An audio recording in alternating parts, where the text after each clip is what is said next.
రోజు జీవితంలో జయం ఎందుకు లేదు చాలామందికి? అక్కడ దాకా వెళ్తున్నానండి, ఇట్లా సక్సెస్ వస్తుంది అనుకున్న వెంటనే మరలా వెనక్కి వెళ్ళిపోతున్నాను. ఇక్కడ దాకా వచ్చాను కానీ మరలా వెనకాలకి వెళ్ళిపోతున్నాను. ఇదిగో వచ్చేసింది అనుకునే లోపల, ఎందుకంటే ఇంకా చేదుంది, ఇంకా క్షమించలేని తనం ఉంది, ఇంకా జీవితంలో జయము లేదు. ఎందుకంటే ఆ కట్లు మిమ్మల్ని లాగుతూ ఉన్నాయి. ఏంటా కట్లు? ఎంతసేపు అపవాదిని బంధించడం కాదు, మన జీవితంలో మనం చేసుకున్న కట్లు ఉన్నాయి. ఏంటా కట్లు?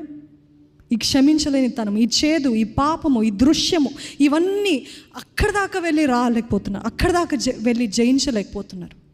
కానీ దేవుడు ఈరోజు ఉద్దేశించేది ఏంటంటే సంపూర్ణ పరిపూర్ణ జయము పొందుకోవాలని దేవుడు ఆశపడుతున్నాడు. ఆమెన్.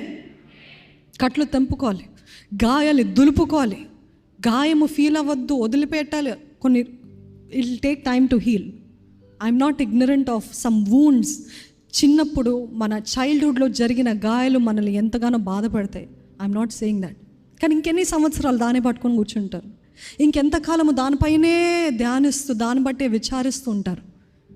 దేవుడు ఎప్పుడు వెనక చూసే దేవుడు కాదండి. ఎప్పుడు ఒకటే మాట చెప్తాడు, ముందుకే పరిగెత్తు, వెనుకున్న వాటిని మరచి ముందున్న వాటి కొరకు వేగిరపడు అని పడుతున్నానని చెప్పాడు పౌలు. అంటే he did it on purpose.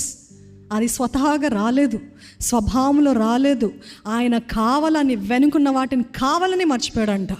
ఈరోజు మనం కూడా వెనుకున్న వాటిని, వెనుకున్న గాయాలు, వెనుకున్న లోపాలు, వెనుకలున్న అన్నింటినీ కావాలని మర్చిపోయి ముందున్న వాటి కొరకు విజన్తో, దృష్టితో, గమ్యముతో ముందున్న వాటికే నేను పరిగెత్తుతాను. ఆమెన్.